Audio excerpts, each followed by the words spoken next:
Follow Me to Agritechnica, der Countdown zur Weltleitmesse der Landtechnik der DLG in Hannover läuft und wir versüßen euch die Wartezeit mit einem kurzen Rückblick auf die letzte Folge der Agritechnica Blogger League mit Spieltag Nummer 2. Das ist der Manitou Spieltag in Frankreich.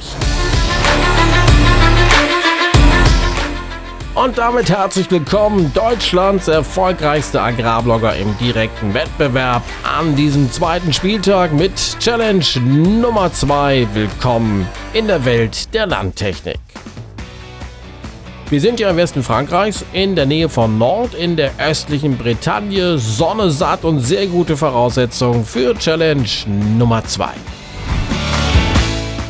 Und es gibt wie immer vorab eine kurze Einweisung in die Aufgabe. Es geht um die Strohballen-Challenge. Die Maschine für unsere Starblogger, der Teleskop-Knicklader von Manitou, der MLT 840 Elite. Komfort und Produktivität sind bei dieser Maschine eng miteinander verknüpft.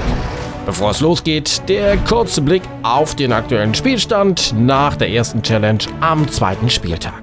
Sebastian liegt vorne mit 33 Zählern, dicht gefolgt von Michel, der kommt auf 32 Punkte. Dann kommt auf Rang 3 Florian mit 30 Zählern und etwas abgeschlagen bereits Christoph mit nur 29 Punkten, aber das Feld insgesamt dicht beieinander. Es bleibt spannend, alles ist im Prinzip noch offen.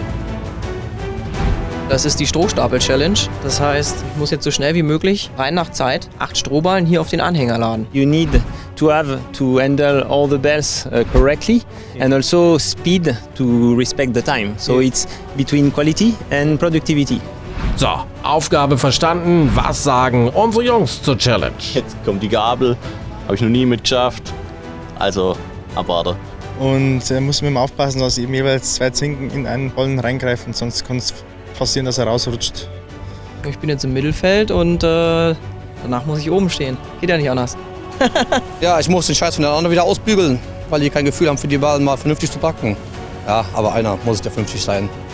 Einer muss den Job ja machen, dann kann's losgehen. Basbu geht als erster an den Start. Die Teleskop-Knicklader von Manitou sind ja mit einer intelligenten Hydraulik ausgestattet und auf optimale Ergonomie ausgelegt. Sebastian in der Anfangsphase gewohnt, souverän und zielsicher. Wir gehen rüber zu Florian, der Freschle guckt ein bisschen verunsichert oder einfach nur hochkonzentriert, man weiß es nicht genau, schießt ein bisschen über das Ziel hinaus. Christoph, er muss ja bei dieser Challenge ganz vorne mit dabei sein, wenn er bei diesem Spieltag noch was reißen will. Fährt ja immer mit der GoPro auf seinem Kopf, weil er parallel immer fleißig für seinen eigenen YouTube-Channel produziert. Das sieht gut aus. Und jetzt geht Michel an den Start. Volle Konzentration auch bei ihm, hat aber etwas Probleme beim Ablegen der Strohballen, muss korrigieren und verliert dadurch wertvolle Zeit. Wir gehen rüber in die Übersicht, in den Splitscreen-Modus. Sieht aus dieser Perspektive ganz ordentlich aus, was die Jungs da machen. Sicherlich ein Vorteil bei dieser Challenge, die 360-Grad-Rundumsicht in der Kabine. Sebastian liegt sehr gut in der Zeit. Er ist ja der aktuelle Tabellenführer, will diese Position natürlich halten. Ich denke mal so zweiter, dritter Platz, also zweiter Platz auch, denke schon, ist drin. Wir schauen auf Florian. Er hat bei dieser Challenge einen richtig guten Lauf. Das scheint sein Tag heute zu sein. Einwandfrei. Ja, dann bin ich echt zufrieden. Genial gelaufen. Hätte ich echt nicht erwartet. Alle Stapler mache ich eigentlich öfters.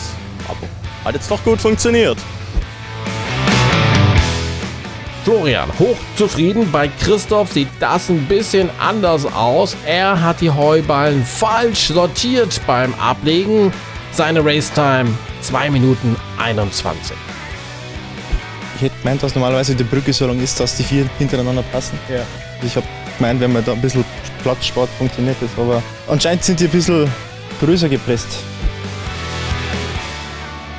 Klingt nicht ganz so happy, der liebe Christoph. Bleibt noch Michel bei der Strohballen-Challenge. Er hat beim Ballenabladen sein ganz eigenes Konzept.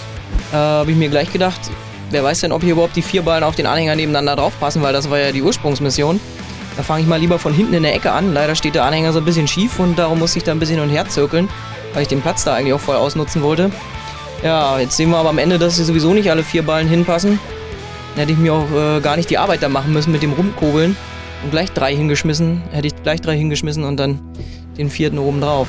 Tja, hinterher ist man immer klüger. Und wir schauen auf die aktuellen Rundenzeiten. Florian liegt ganz vorne mit 1 Minute 49, 3 Sekunden vor Sebastian. Seine Zeit 1 Minute 52.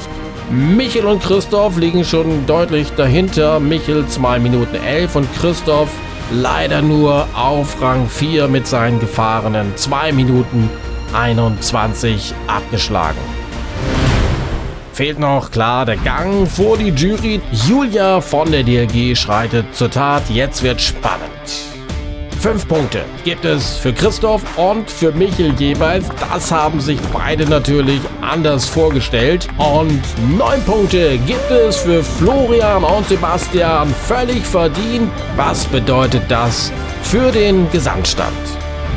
Sebastian, er ist weiterhin ganz klar der Favorit auf den Gesamtsieg. 42 Punkte auf Rang 1, gefolgt von Florian. Er kann mit 39 Zählern eigentlich Sebastian noch als einziger gefährlich nahe kommen. Michel auf Rang 3 mit 37 Punkten. Da muss er schon bei der letzten Challenge ordentlich zulegen. Christoph 34 Punkte abgeschlagen, hat nicht wirklich mehr viel mitzureden, wenn es um den Gesamtsieg geht. Da müsste schon ein kleines Wunder geschehen. Und das war sie. Challenge Nummer 2. Wir kommen in Kürze wieder, damit Challenge Nummer 3, klar, und dem großen Finale. Die Agritechnica Blogger League 2019. Follow me to Agritechnica. Gerne liken, teilen, weiterempfehlen. Wir sind ganz bald wieder für euch da. Bis dahin alles Gute. Take care, whatever you do, wherever you are. Bis zum nächsten Mal. Tschüss.